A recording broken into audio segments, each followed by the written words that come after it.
नमस्कार दोस्तों, science classes के ऑफिशियल यूट्यूब चैनल पर मैं मोनू खवाल आप सभी का हार्दिक स्वागत करता हूं। तो दोस्तों, आज हम एक मुहिम स्टार्ट करने जा रहे हैं यूजीसी नेट के लिए। जो हमारे जितने भी प्रीवियस ईयर के क्वेश्चन पेपर हैं, जितने भी हमारे हुए हैं, ये सारे के सारे, इन सभी का दोस्तों हम डिटेल में एक्सप्लेन करेंगे चीज़ों को। और इस तरीके से करेंगे, कोई भी टॉपिक यदि आपका इसके अंदर आया है तो वो आपको दोबारा से पढ़ने की ज़रूरत बिल्कुल नहीं पड़ेगी। तो दोस्तों, बड़े अच्छे से आप चीज़ों को देखना, और देखने के बाद यदि आपको लगे कि हाँ अच्छा है, तो उसको आप लाइक और शेयर कर सकते हो और चैनल को सब्सक्राइब कर सकते हो। तो चलिए दोस्तों, देरी ना करते हुए करते हैं हम स्टार्ट आज की क्लास हमारी। और डिटेल एक्सप्लेनेशन रहेगी, जैसे कि आप देखोगे अभी, तो उसके बाद आपको समझ भी आएंगी चीज़ें। फर्स्ट क्वेश्चन दोस्तों हमारा रहेगा ये। अब दोस्तों, जो ये क्वेश्चन मैं आपको कराने जा रहा हूँ, ये सारे के सारे क्वेश्चन हैं वो आपके एग्ज़ाम के हैं, एग्ज़ाम से रिलेटेड हैं सारे के सारे, जो प्रीवियस ईयर के अंदर क्वेश्चन आए हुए हैं। और यूनिट वाइज हम कर रहे हैं, जैसे ये आज हम कर रहे हैं कॉन्स्टिट्यूशन। तो दोस्तों, फर्स्ट क्वेश्चन देखिएगा, क्या दे रखा है, भारत में भूदान आंदोलन की शुरुआत किसने की थी। तो दोस्तों, भूदान आंदोलन की शुरुआत भारत में किसने की थी, आप सभी जानते हो, आचार्य विनोबा भावे ने। तो दोस्तों, अब इससे रिलेटेड क्या चीज़ें और हमें ध्यान रखनी है जो एग्जाम में इंपॉर्टेंट है और आ सकती है। तो चलिए दोस्तों, हम उन्हीं की तरफ आगे बढ़ते हैं थोड़े से। देखिएगा दोस्तों, इसके अंदर आपको कंप्लीट चीज़ें यहाँ पे नज़र आएंगी। यदि हम विनोबा भावे की बात करें तो ये विनोबा भावे की पिक है, और जो ये इधर देख रहे हो आप, ये इस मूवमेंट का पार्ट है। जब ये मूवमेंट स्टार्ट हुआ था कुछ इस तरीके से हुआ था। अब दोस्तों, बात करें स्टार्ट कब हुआ, तो आप कहोगे 1951 में।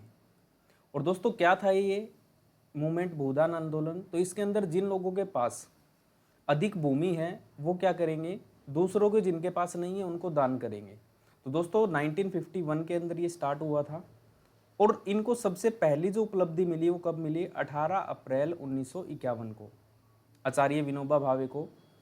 क्या हुआ था इस दिन, तो इस दिन के अंदर दोस्तों इनको सबसे पहली पाचमपाली विलेज है एक आपका, जो कहाँ पे है, तेलंगाना के अंदर। वहाँ पे इनको सबसे पहले क्या की गई थी, जमीन दान की गई थी। तो इसीलिए दोस्तों ये इंपॉर्टेंट पॉइंट है कि सबसे पहले विनोबा भावे को जो भूदान आंदोलन के अंदर जमीन प्राप्त हुई वो कब हुई, 18 अप्रैल 1951। कहाँ पे हुई, पंचमपाली विलेज में हुई। और कहाँ था ये, तेलंगाना के अंदर। और दोस्तों, यही चीज़ हिस्टोरिकल मूवमेंट था एक, जो इतिहास के पन्नों में क्या हो गया, दर्ज। दोस्तों, उम्मीद करता हूँ पहला क्वेश्चन आपका क्लियर होगा। भूदान आंदोलन किसने चलाया, विनोबा भावे ने। कब चलाया, 1951 में। और कब इनको इसमें सबसे पहली सफलता मिली, तो 18 अप्रैल 1951 को। उम्मीद करता हूँ चीज़ें क्लियर है दोस्तों। चलते हैं नेक्स्ट क्वेश्चन की ओर। Question number 2। दोस्तों, जो ये क्वेश्चन है आपका, क्वेश्चन नंबर 2, क्वेश्चन नंबर 2 है, ये आपका फैक्ट है। क्या है ये, पॉलिटिक्स ऑफ स्कैरसिटी। दोस्तों, ये बतानी है बुक किसकी है। तो दोस्तों, ये बुक है आपकी माइनर विनर। माइनर विनर कहाँ के है ये, तो आप कहोगे ये है जी यूएसए के, अमेरिका के हैं जी। और अमेरिका के हैं, इनको क्यों इस तरीके से याद किया जाता है और क्यों इनकी बुक हमारे एग्जाम के अंदर आई। तो दोस्तों, ये बात आपको ध्यान रखनी है, ये क्या है, एक पॉलिटिशियन है। पॉलिटिशियन जो कहाँ कहाँ की, भारत की, यूएसए की और एशिया की, इन सभी की जो पॉलिटिक्स है उसका अध्ययन करते हैं, अच्छे से रिसर्च करते हैं उन चीज़ों पर। रिसर्च करके इन्होंने ये बुक लिखी है दोस्तों, इसीलिए आपके एग्ज़ाम के लिए बनती है इंपॉर्टेंट। तो दोस्तों, ये फैक्ट था जो एग्ज़ाम के अंदर आपसे पूछा जाता है। बस ये थोड़ा सा नाम ध्यान रखना है कहाँ का, यूएसए का है। ठीक है जी, बढ़ते हैं हम आगे नेक्स्ट क्वेश्चन की तरफ। और दोस्तों, जब हम क्वेश्चन कर रहे हैं तो आपको थोड़ा सा ध्यान रखना है इन चीज़ों का। कैसे, कि जब क्वेश्चन आ रहा है आपको पढ़ के कोशिश करनी है दोस्तों। जैसे कि ये क्वेश्चन है, ये वेरी वेरी इंपॉर्टेंट क्वेश्चन है और यहाँ में सीखने को बहुत कुछ मिलेगा। दोस्तों, क्वेश्चन को ध्यान से पढ़िएगा आराम से, और कोशिश कीजिए वीडियो को पॉज करके इसको करने की। क्वेश्चन क्या है देखिए, भारतीय संसद के दोनों सदनों में किसी भी साधारण विधेयक पर असहमति होने पर उसको किसके समक्ष प्रस्तुत किया जाता है। यदि कोई भी ऑर्डिनरी बिल है आपका, यदि वो बोथ हाउसेज के अंदर डिसएग्रीमेंट हो जाता है तो आप वो किस के पास प्रेजेंट करोगे? तो दोस्तों देखिएगा, क्या वो राष्ट्रपति के पास जाता है? तो आप कहोगे बिल्कुल नहीं। यदि आपसे पूछा जाए सर्वोच्च न्यायालय, बिल्कुल नहीं। यदि हम कहें प्रधानमंत्री, बिल्कुल नहीं, क्योंकि प्रधानमंत्री तो उसके अंदर होता ही है लोकसभा के अंदर। तो दोस्तों ये बिल कहाँ जाएगा आपका? दोनों सदनों की जो संयुक्त बैठक होगी वहाँ जाएगा। अब इसके लिए इंपॉर्टेंट क्या क्या हो सकता है दोस्तों, ये बहुत इंपॉर्टेंट बात है। बिल की यदि हम बात करें दोस्तों तो ऑर्डिनरी बिल है, एक होता है आपका अमेंडमेंट बिल। दोस्तों ये बात भी ध्यान रखना है, अमेंडमेंट बिल, जो आपका अमेंडमेंट बिल है उस पर कभी भी क्या नहीं आएगा, जॉइंट सेशन नहीं बुला सकते। ठीक है दोस्तों, ये बात आपको ध्यान रखनी है। तो अब इंपॉर्टेंट बात क्या है कि जॉइंट सेशन किस आर्टिकल के तहत बुलाया जाता है? तो आप कहोगे आर्टिकल नंबर 108। आर्टिकल 108 के तहत क्या होता है? जॉइंट सेशन बुलाया जाता है। और जॉइंट सेशन के लिए देखिएगा दोस्तों, the joint session sitting of the parliament is called by the president of India, article number 108। तो हमने यही बात आपको बताई, किसके कहने के बाद ये जॉइंट सेशन बुलाया जाता है? प्रेसिडेंट के बाद। अब बात आती है, जो ये जॉइंट सेशन होगा इसकी अध्यक्षता कौन करेंगे दोस्तों? तो यदि इसकी अध्यक्षता की बात करूं तो कौन करेगा? देखो आपको भी पता है, लोकसभा का स्पीकर। अब मान लो ये अब्सेंस हो यहाँ होना, तो अब कौन करेगा दोस्तों? तो अब कहोगे आप, अब करेगा डिप्टी स्पीकर, जिसको आप बोलते हो उपाध्यक्ष। और मान लो लोकसभा के दोनों ही मेंबर यदि वहाँ पे अब्सेंट है तो किसको कहोगे? तो चला जाएगा जी राज्यसभा के जो डिप्टी चेयरमैन है। ये बात आपको ध्यान रखनी है, कौन? राज्यसभा के डिप्टी चेयरमैन, जिसको हम बोलते हैं उपसभापति। तो ये क्वेश्चन वेरी वेरी इंपॉर्टेंट बन जाता है यहाँ से आपका, और ये बात आपको ध्यान रखनी है। तो इस क्वेश्चन में हमें सीखने को क्या मिला? जॉइंट सेशन किस आर्टिकल के तहत लेके आते हैं हम? आर्टिकल नंबर 108 के तहत। कौन बुलाता है? तो प्रेसिडेंट बुलाता है। और जैसे कि अभी भी आज भी न्यूज़ में आई हुई थी कि जो आपका अब बजट आएगा दोस्तों, बजट आएगा 23 जुलाई को, आपकी फर्स्ट सीटिंग होगी और ये जॉइंट सेशन होगा। और इसके लिए आज ही न्यूज़पेपर में पढ़ रहा था मैं, द हिंदू के अंदर, उसमें जो प्रेसिडेंट है द्रौपदी मुर्मू, उन्होंने क्या किया, सभी के पास सम्मन भेज दिए। सम्मन मतलब बुलावा, किस चीज़ के लिए? जॉइंट सेशन के लिए। कब होगा ये जॉइंट सेशन? 23 जुलाई को। तो दोस्तों इसकी अध्यक्षता भी कौन करेगा? अब लोकसभा का अध्यक्ष। तो दोस्तों ये बात आपको ध्यान रखनी है। नेक्स्ट आगे बढ़ते हैं। उम्मीद करता हूँ क्वेश्चन क्लियर है। नेक्स्ट क्वेश्चन बड़े ध्यान से पढ़िएगा, क्योंकि सारे क्वेश्चन दोस्तों एग्जाम के हैं और मैं इन चीज़ों को बड़ी डिटेल से लेके आया हूँ आपके सामने। लोकसभा के सदस्य की अयोग्यता के प्रश्न पर निर्णय है वो किसके द्वारा किया जाता है? यदि लोकसभा का एमपी है, उसको यदि डिसक्वालीफाई किया है आपने, तो कौन करता है? अयोग्य घोषित किस कौन करता है? तो दोस्तों क्या संसदीय कार्य मंत्री करेगा? बिल्कुल नहीं। क्या लोकसभा का स्पीकर करेगा? तो बिल्कुल करेगा। कमेटी बिल्कुल नहीं करेगी। प्रधानमंत्री बिल्कुल नहीं करेगा। तो दोस्तों आपको ये बात ध्यान रखनी है कि यदि लोकसभा में किसी भी सदस्य की अयोग्यता की बात आए तो कौन करेगा ये काम? लोकसभा का अध्यक्ष। अब इसके बारे में अपने पास जानकारी क्या है अच्छे से, उनके बारे में देखते हैं, क्योंकि यहाँ से क्वेश्चन आपका खूब बनता है। और आपसे क्या कहेगा कि 3 या 4 चीज़ें दे दी जाएंगी लाइन, और पूछेगा इनमें से कौन कौन सी चीज़ें हो सकती हैं। तो सबसे पहला तो हमारे पास आंसर आ गया, कौन करेगा? लोकसभा का स्पीकर। अब बात ये होती है, यदि उसकी योग्यता और अयोग्यता के अंदर किसी भी प्रकार का किसी भी डिस्प्यूट हो जाता है, होगा या नहीं होगा, डिस्क्वालीफाई है या नहीं है, तो उस केस में किसके पास चला जाता है? प्रेसिडेंट यहाँ पे कौन करेगा? डिसीजन लेगा। प्रेसिडेंट के द्वारा डिसीजन लिया जाता है। और किसका बेस बना के? तो इलेक्शन कमीशन को। तो प्रेसिडेंट क्या करेगा? इलेक्शन कमीशन से बात करेगा। इलेक्शन कमीशन की रिकमेंडेशन पे वो आर्टिकल 10 के तहत क्या कर सकता है दोस्तों? उसको अयोग्य घोषित कर सकता है, डिस्क्वालीफाई घोषित कर सकता है। ठीक है दोस्तों, लेकिन एक चीज़ ध्यान रखनी है, जो ये प्रेसिडेंट के पास जा रहा है तो ये आपका एक केस में नहीं हो सकता। किस में नहीं हो सकता दोस्तों? जो आप दल बदल बोलते हो, जो एंटी डिफेक्शन होता है ना, disqualify on the ground of defections. जब आप दल बदल के लिए ऐसा कोई लेके जा रहे हो तो उस केस में ये पावर काम नहीं करती दोस्तों, ध्यान रखनी है, क्योंकि आपको ये लाइनें बना के देगा कि लोकसभा का स्पीकर यदि विवादित हो जाए कि ये अयोग्य है या योग्य है, तो उस केस में प्रेसिडेंट के पास भेज सकते हैं, बिल्कुल। तो प्रेसिडेंट आर्टिकल 103 के तहत पहले किसके पास जाएगा? इलेक्शन कमीशन के पास, और उसके बाद क्या कर देगा? उसको डिस्क्वालीफाई। ठीक है दोस्तों, लेकिन ये जो प्रोसेस है वो किस में नहीं की जाएगी? तो दोस्तों जो दल बदल है, एंटी डिफेक्शन है, जो आप एक पार्टी से दूसरी पार्टी चेंज करते हो, तो उस केस में ये प्रेसिडेंट के पास नहीं जाएगा। ठीक है दोस्तों, आगे बढ़ते हैं। अब डिस्क्वालीफाई करने के क्या क्या कारण हो सकते हैं? तो आर्टिकल नंबर 102, इसके तहत आप क्या कर सकते हो? डिस्क्वालीफाई कर सकते हो किसी भी मेंबर को। होता क्या है ये? आप कोई भी लाभ का पद यदि ले लेते हो, प्रॉफिट प्लेस, यदि आप एमपी हो या कोई भी सेंट्रल मिनिस्टर हो और उसके बाद रहते हुए आप कहीं और ज्वाइन कर लेते हो, तो क्या हो जाता है? आप डिस्क्वालीफाई हो जाओगे। ठीक है दोस्तों, दूसरा, representative of the people act 1951, इस एक्ट के तहत भी दोस्तों आप क्या हो सकते हो? डिस्क्वालीफाई। ये है क्या?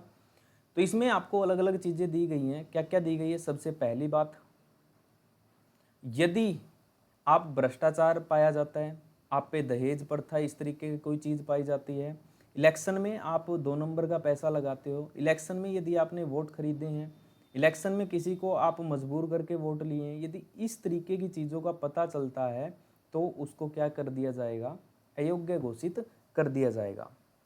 और दोस्तों जो नेक्स्ट आता है आपका इसी के अंदर, जिसको हम बोलते हैं दल बदल, वो किस में है? तो आपका है वो 10th शेड्यूल के अंदर। कब ऐड किया गया? तो दोस्तों ये ऐड किया गया था आपका 52 कॉन्स्टिट्यूशनल अमेंडमेंट के तहत। और कब किया गया था? तो 1985 में किया गया था दोस्तों, एंटी डिफेक्शन लॉ। इसके तहत भी आप क्या कर सकते हो? डिस्क्वालीफाई। अब ये क्या है? एंटी डिफेक्शन क्या है? यदि आप मान लीजिए आप बीजेपी से एमपी बनते हो, आप बीजेपी से बन जाते हो एमपी, और बनने के बाद आपने छोड़ दी और आप चले जाते हो कांग्रेस में, तो दोस्तों क्या आपने दल बदला? बिल्कुल। दोस्तों जब ये चीज़ें शुरू हुई थी तो उस पर बात कही जाती थी कि जो ये दल बदल वाली चीज़ है, इसमें क्या होता था कि सरकारें एकदम से गिरा दी जाती थी, और ये चीज़ें बहुत होती थी, इधर से इस पार्टी से उठ के एमपी इधर चले जाते, इस पार्टी से उठ के एमपी बीजेपी में चले जाते, और एकदम से सरकार रातों रात बदल जाती थी। तो इसीलिए इस चीज़ को ठीक करने के लिए क्या लेके आए? ये एंटी डिफेक्शन लॉ। और दोस्तों इसके तहत क्या है? अब कोई भी मेंबर यदि ऐसा करता मिला तो उसको क्या कर दिया जाएगा? डिस्क्वालीफाई। ठीक है दोस्तों, 1 मिनट दोस्तों। तो ऐसा कोई भी मेंबर यदि मिलता है तो उसको डिस्क्वालीफाई कर दिया जाएगा, ये सबसे बड़ी बात है। बढ़ते हैं आगे हम थोड़े से, और किस केस में हो सकता है दोस्तों? तो केस क्या क्या हो सकता है उसके बारे में हम बात करेंगे अभी। देखिए, ये तो हमने देख लिया किस किस में हुआ, तो ये बात तो हमारी फाइनल हो चुकी है कि हम किस किस केस में कर सकते हैं। एक तो आर्टिकल नंबर आपका है 102, और क्या है दोस्तों आपका 151, जो आपका एक्ट था, उस एक्ट के माध्यम से आप क्या कर सकते हो? डिस्क्वालीफाई कर सकते हो। इसके अलावा दोस्तों एक चीज़ और बचती है आपकी इसके अंदर। हमने 3 चीज़ देख ली ना, 3 चीज़। पहली तो देखो ये रही 102, दूसरी देखी ये, तीसरी देखी क्या? Anti defection. और एंटी डिफेक्शन की एक बात और ध्यान रखनी है आपको, एक कॉन्स्टिट्यूशनल अमेंडमेंट हुआ था आपका 91। इसके तहत क्या कर दिया गया? यदि किसी भी पार्टी के 2/3 मेंबर पार्टी छोड़ के चेंज होते हैं, दूसरी पार्टी के अंदर जाते हैं, तो उस केस में एंटी डिफेक्शन नहीं लगेगा, दल बदल नहीं लगेगा। तो ये बात आपको ध्यान रखनी है, इंपॉर्टेंट है। इसके अलावा आपसे एक चीज़ और पूछी जाएगी इसके अंदर, वो क्या बचती है आपकी? वो बचती है जब आपकी दोहरी नागरिकता हो, उस केस में भी आपको डिस्क्वालीफाई किया जाता है। कैसे? मान लो आप किसी एक सीट पे एक जगह, एक जैसे अब लोकसभा के इलेक्शन हुए अपने 2024 के, और इस इलेक्शन के अंदर यदि आप 2 जगह की सीटों से दोनों से ही एमपी बन जाते हो, तो आपको फाइनल करना होता है कौन सी सीट रखोगे, वरना क्या होता है आपकी दोनों ही सीट क्या हो जाएगी? खत्म। आप राज्यसभा के मेंबर हो, लोकसभा के मेंबर, मान लो आप पहले राज्यसभा के मेंबर थे, जैसे ही इलेक्शन हुआ आप लोकसभा के मेंबर बन गए, तो दोस्तों आपको फाइनल करना होता है दोनों में से किस हाउस के अंदर आप रहोगे। यदि ऐसा नहीं करते तो आपकी राज्यसभा की सीट है वो ख़त्म कर दी जाएगी। तो डिसक्वालीफाई के तरीके हैं दोस्तों जो आपको ध्यान रखने हैं, और वेरी वेरी इंपॉर्टेंट चीज़ रहती है ये। उम्मीद करता हूँ चीज़ें क्लियर होंगी ये, क्योंकि ये वेरी वेरी इंपॉर्टेंट था और इस पे क्वेश्चन फिर दोबारा बनेगा। नेक्स्ट आगे बढ़ते हैं और आगे आते हैं हम संवैधानिक उपचार, कॉन्स्टिट्यूशनल रेमेडीज़ क्या होती है दोस्तों ये।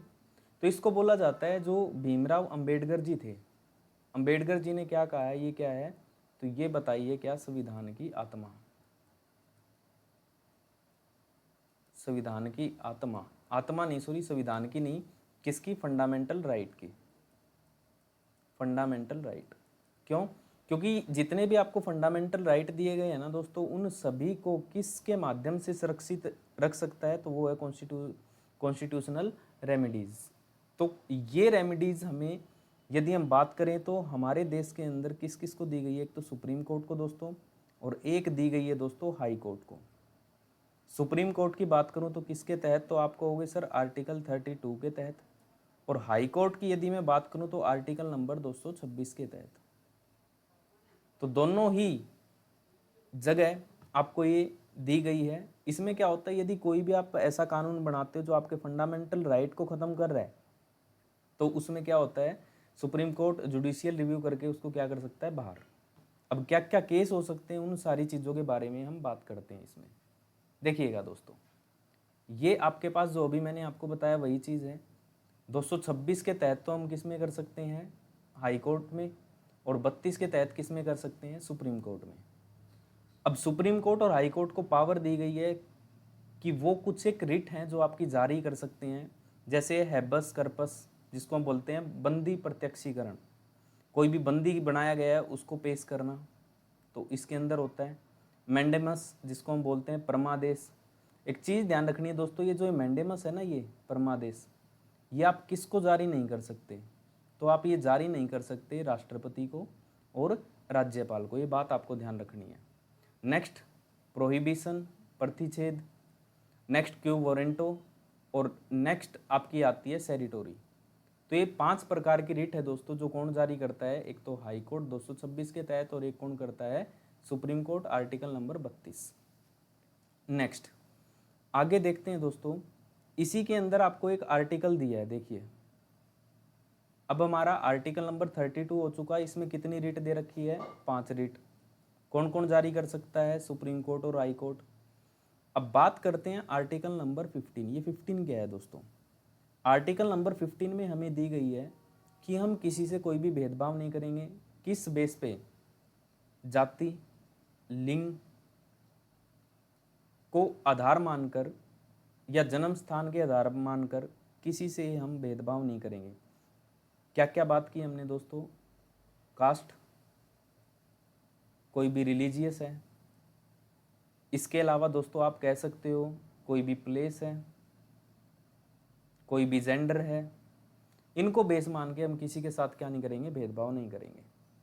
आर्टिकल नंबर 39, आर्टिकल नंबर 39 में क्या है दोस्तों, हमें पता है ये हमारे किस में आता है, तो आप कहोगे सर ये आता है हमारे directive principle of state policy, तो DPSP में आता है हमारे ये। और इसमें क्या है कि राज्य क्या है, मेल और फीमेल के लिए जो रोजगार होते हैं उनको इक्वल उपलब्ध कराएगा और उनकी सैलरी भी क्या रखेगा, इक्वल। नेक्स्ट आता है दोस्तों आर्टिकल नंबर 39। ये एग्जाम के अंदर खूब पूछा जाता है दोस्तों। क्या पूछा जाता है, इसमें आपको 7 प्रकार के फंडामेंटल राइट दिए गए हैं दोस्तों। उनमें से अब बचे कितने हैं, सिर्फ 6 बचे हैं। एक हटा दिया है, जो आपका संपत्ति का अधिकार था, वो प्रॉपर्टी का राइट था, वो हटा दिया है। बाकी आपके इसके अंदर है, वो क्या है, वो सीरीज में आपको ध्यान रखने देखिए, क्योंकि हर बार आपसे यही बात पूछी जाती है। आर्टिकल 19 किस किस चीज़ के लिए, देखो पहला तो क्या है, all citizen shall have the right, किस चीज़ का, to freedom to speech and expression, आप कहीं भी अपना भाषण अभिव्यक्ति कर सकते हो, मतलब बोलने की स्वतंत्रता दी गई है इसमें आपको। Next to assemble peacefully and without arms, आप बिना किसी शस्त्र के कहीं भी इकट्ठा हो सकते हो। नेक्स्ट आप क्या कर सकते हो, कहीं भी यूनियन बना सकते हो, संघ बना सकते हो। इसके अलावा क्या आप कहीं भी भारत में घूम फिर सकते हो। इसके अलावा कहीं भी आप भारत में रह सकते हो। और इसके बाद आप कोई भी व्यापार कहीं भी कर सकते हो। लेकिन इन सब की दोस्तों लिमिट है अपने आप में अलग अलग, लेकिन वो अभी हम डिस्कस नहीं करते। आपसे सिर्फ ये पूछा जाएगा इनको सीरीज में लगाइए। तो देखिए दोस्तों, मैं आपको एक एग्जाम्पल देता हूँ, एग्जाम्पल से चीज़ें समझ आएंगी कि सबसे पहले हम किसी से क्या करते हैं, बातचीत करते हैं। जैसे ही बातचीत करोगे तो आप क्या करोगे, धीरे धीरे चल यार आज चाय पे चलते हैं, वो करते हैं, तो दूसरी चीज़ आ जाती है, क्या होने लग गए हम एक साथ इकट्ठा। और ऐसा तो नहीं है कि आप उसके साथ हथियारों के साथ मिलोगे, नहीं ना। तो सबसे पहले क्या, हम किसी से बातचीत शुरू करते हैं, बातचीत करने के बाद थोड़ी बहुत मुलाकात होती है, फिर हम क्या बना लेते हैं, एक रिलेशन, मतलब एक गुट बना लेते हैं, संघ बना लेते हैं। और जैसे ही इकट्ठा होते हैं दोस्तों, फिर कहाँ चले जाते हैं हम, घूमने फिरने के लिए। अब घूमने फिरने गए तो कोई ना कोई जगह आपको अच्छी लगेगी, तो वहाँ बसने का मन भी करेगा। और वहाँ बसे तो आपको फिर पेट भरने के लिए कोई ना कोई काम तो करना पड़ेगा। तो दोस्तों फिर हम क्या करेंगे, वहाँ पे व्यापार। बात समझ में आई, पहले बोलने या एक्सप्रेशन करने की, दूसरा आप कहीं भी असेंबल हो सकते हो, तीसरा आप संघ बना सकते हो, चौथे में क्या है, आप कहीं भी घूम फिर सकते हो, पाँचवें में कहीं भी आप रह सकते हो, और छठे में क्या है दोस्तों, आप कोई भी व्यापार कर सकते हो। उम्मीद करता हूँ चीज़ें क्लियर हैं। अब यहाँ से आपका एक राइट है जो हटा दिया गया है, जिसको हम बोलते हैं क्या, राइट टू प्रॉपर्टी। प्रॉपर्टी का राइट है वो आपका हटा दिया गया है यहाँ से। नेक्स्ट बढ़ते हैं दोस्तों, उम्मीद करता हूँ यहाँ से बहुत कुछ आपने सीखा होगा। Question number next. अब दोस्तों ध्यान से देखिएगा, इसके अंदर इसमें आपको क्या दिया गया है, क्वेश्चन क्या है कि इनमें से, देखिए ध्यान से, जो फंडामेंटल राइट है दिया है ना, फंडामेंटल राइट जो आपका अस्पृश्यता को समाप्त करता है, अनटचेबिलिटी। अब अस्पृश्यता क्या होती है दोस्तों, छुआछूत टाइप है ना। क्या लिबर्टी के अंदर काउंट होगी छुआछूत, सोच के देखो आप कहोगे नहीं सर। क्या धार्मिक स्वतंत्रता की बात होगी यहाँ, बिल्कुल नहीं। क्या शोषण के विरुद्ध होगी, तो आप कहोगे ये भी नहीं। तो बचती क्या है दोस्तों, एक सिर्फ समानता, इक्वेलिटी। अब किस किस चीज़ में है आपकी, कहाँ से कहाँ तक है, इन सब की हम बात करेंगे, देखिएगा दोस्तों। तो ये बात आपको ध्यान रखनी है, बहुत बार ये चीज़ें पूछ ली जाती हैं आपसे, और कई बार तो आपसे क्या कर लेता है, ये अरेंज करा लेता है दोस्तों। देखिए, राइट टू इक्वलिटी हमारा किस में है, article 14 to 18। Right to freedom कितना है, 19 टू 22। उसके बाद राइट टू अगेन एक्सप्लोटेशन कितना है, 23 और 24। Right to freedom to religious की बात करूँ तो 25 to 28। Cultural and educational right की बात करूँ तो 29 से 30।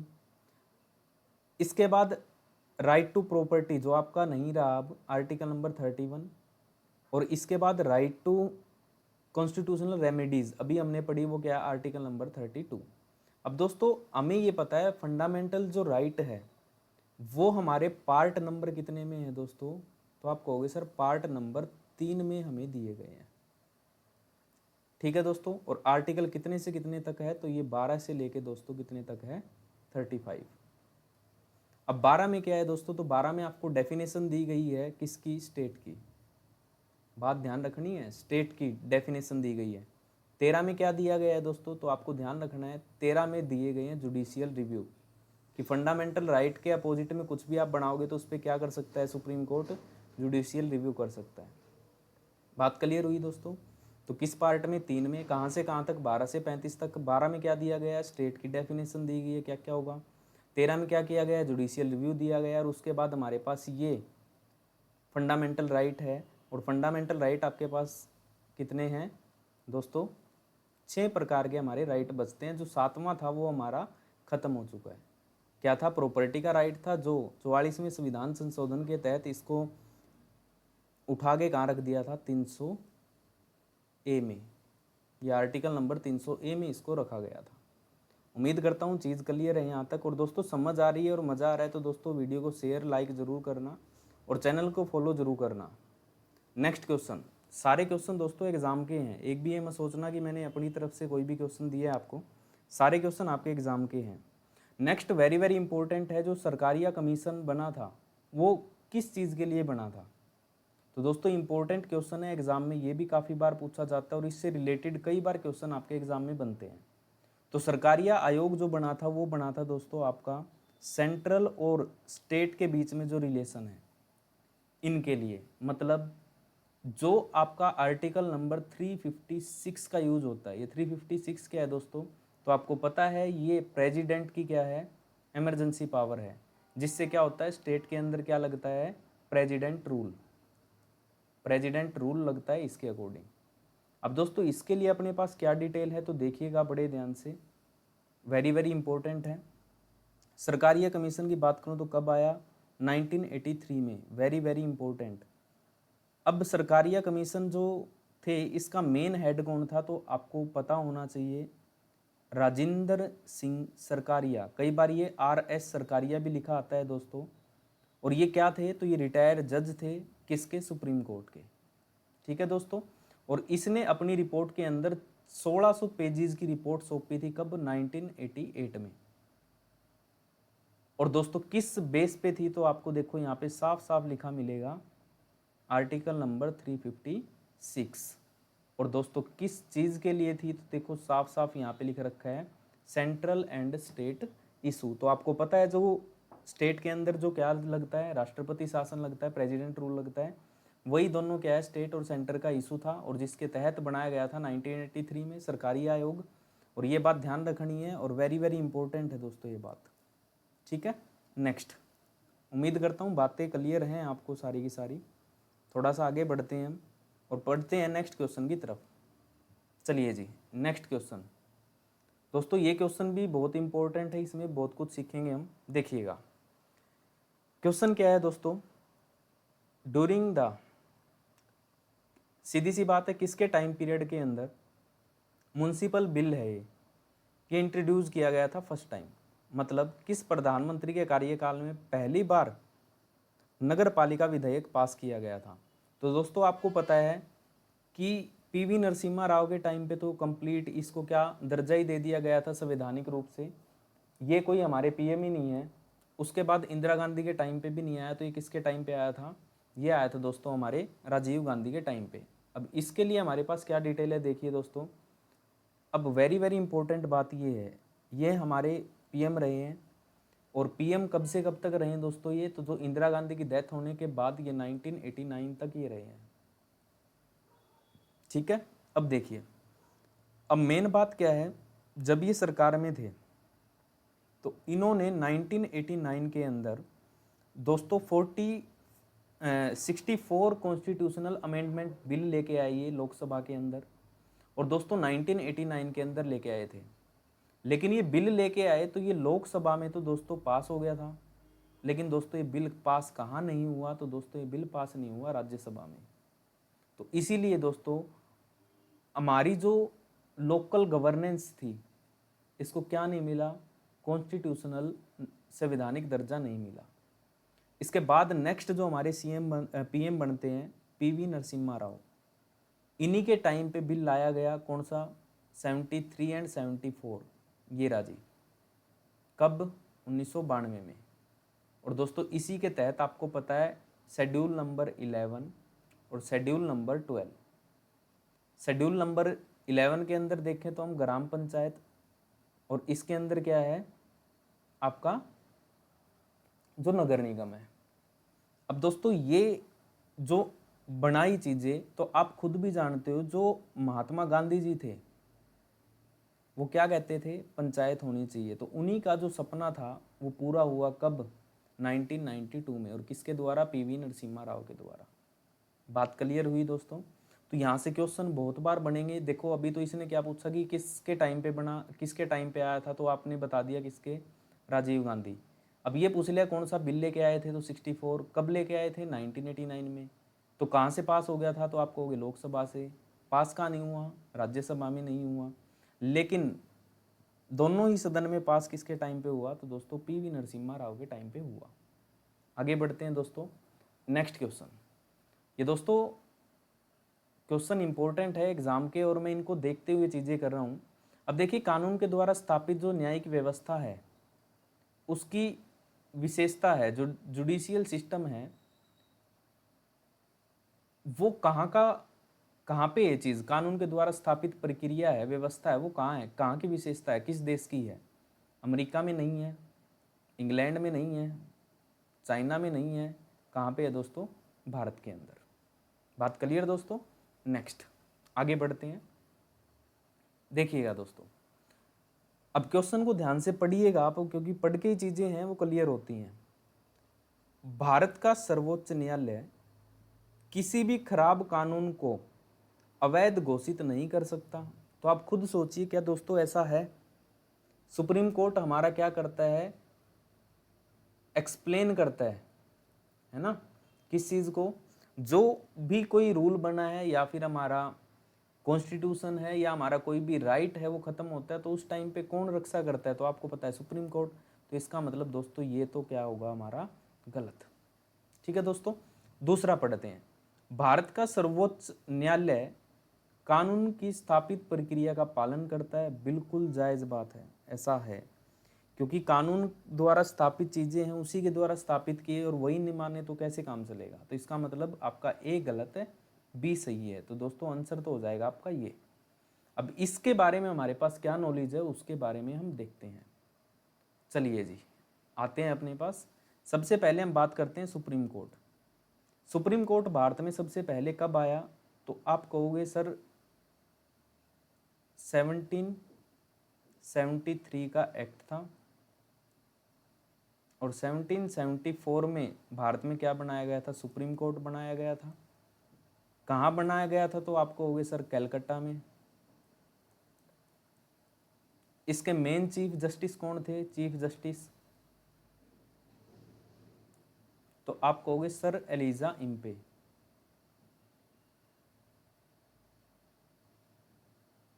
ठीक है दोस्तों, लेकिन ये कोर्ट है वो 1935 में कलकत्ता से कहाँ शिफ्ट किया गया था दोस्तों? तो ये ले आए थे दिल्ली में। लेकिन दोस्तों एक चीज़ ध्यान रखनी है, जब 1935 का एक्ट आया तो इसका नाम क्या नहीं था? इसका नाम सुप्रीम कोर्ट नहीं था दोस्तों, इसका नाम था फेडरल कोर्ट। लेकिन ये काम शुरू इसने कब किया था? तो 1937 में इसने अपना काम शुरू किया। अब दोस्तों इंपॉर्टेंट चीज़ देखते हैं है क्या। जो कॉन्स्टिट्यूशनल में हम बात करेंगे, कॉन्स्टिट्यूशन में दे रखा है सुप्रीम कोर्ट, तो बिल्कुल दे रखा है। पार्ट नंबर 5 में चैप्टर नंबर 6 के अंदर डिटेल दी गई है हमें इसकी। अब इसकी यदि हम बात करें तो आर्टिकल नंबर किस से किस तक है? तो आप कहोगे सर 124 से लेके 147 तक हमें किसके बारे में पता चलता है? तो ये पता चलता है हमें सुप्रीम कोर्ट के बारे में। ठीक है दोस्तों, अब सुप्रीम कोर्ट क्या क्या चीज़ें देखता है वो बड़े ध्यान से देखिएगा। अब इसके जो वर्क हैं, सुप्रीम कोर्ट में हम हाईएस्ट अपील कोर्ट मानते हैं इसको, क्योंकि इसके बाद हम कहीं भी अपील नहीं कर सकते। ठीक है, तो लास्ट हम इसको मानते हैं। इसके बाद क्या कर सकता है ये? जुडिशियल रिव्यू रिट जारी कर सकता है। कितने प्रकार की दोस्तों? 5। अभी हमने बात की थी 5 प्रकार की रिट जारी कर सकता है आर्टिकल 32 के तहत। इसके अलावा आर्टिकल 13 अभी मैंने आपको बताया था, कोई भी ऐसा कानून बनता है जो फंडामेंटल राइट को खत्म करता है तो उसके लिए क्या कर सकता है? जुडिशियल रिव्यू कर सकता है। कौन? Supreme court. इसके अलावा दोस्तों जो संविधान की व्याख्या है वो भी कौन कर सकता है? सुप्रीम कोर्ट करता है। ठीक है दोस्तों, तो ये इतनी सारी डिटेल आपको ध्यान रखनी है दोस्तों सुप्रीम कोर्ट के बारे में। दोस्तों ये आपने अभी तक किए 10 क्वेश्चन, 10 क्वेश्चन हमने किए, और ये 10 क्वेश्चन आपको पता है कि हमारे यूनिट के 10-10 क्वेश्चन आते हैं एग्जाम के अंदर। तो ये 10 क्वेश्चन थे आज हमारे कॉन्स्टिट्यूशन के। उम्मीद करता हूँ दोस्तों आपको सारी चीज़ें क्लियर हुई होगी, और आप सभी से एक ही रिक्वेस्ट है, यदि आपको अच्छा लगा तो दोस्तों इस चीज़ को, वीडियो को शेयर करना और चैनल को सब्सक्राइब ज़रूर करना दोस्तों, क्योंकि हम धीरे धीरे अब चीज़ों को करेंगे और सारी की सारी कवर करेंगे और ऐसे ही डिटेल में करेंगे। तो उम्मीद करता हूँ दोस्तों चीज़ें क्लियर हैं। आज के लिए इतना ही। Thank you very much, have a nice day. मिलते हैं हम नेक्स्ट क्लास के अंदर। Thank you very much.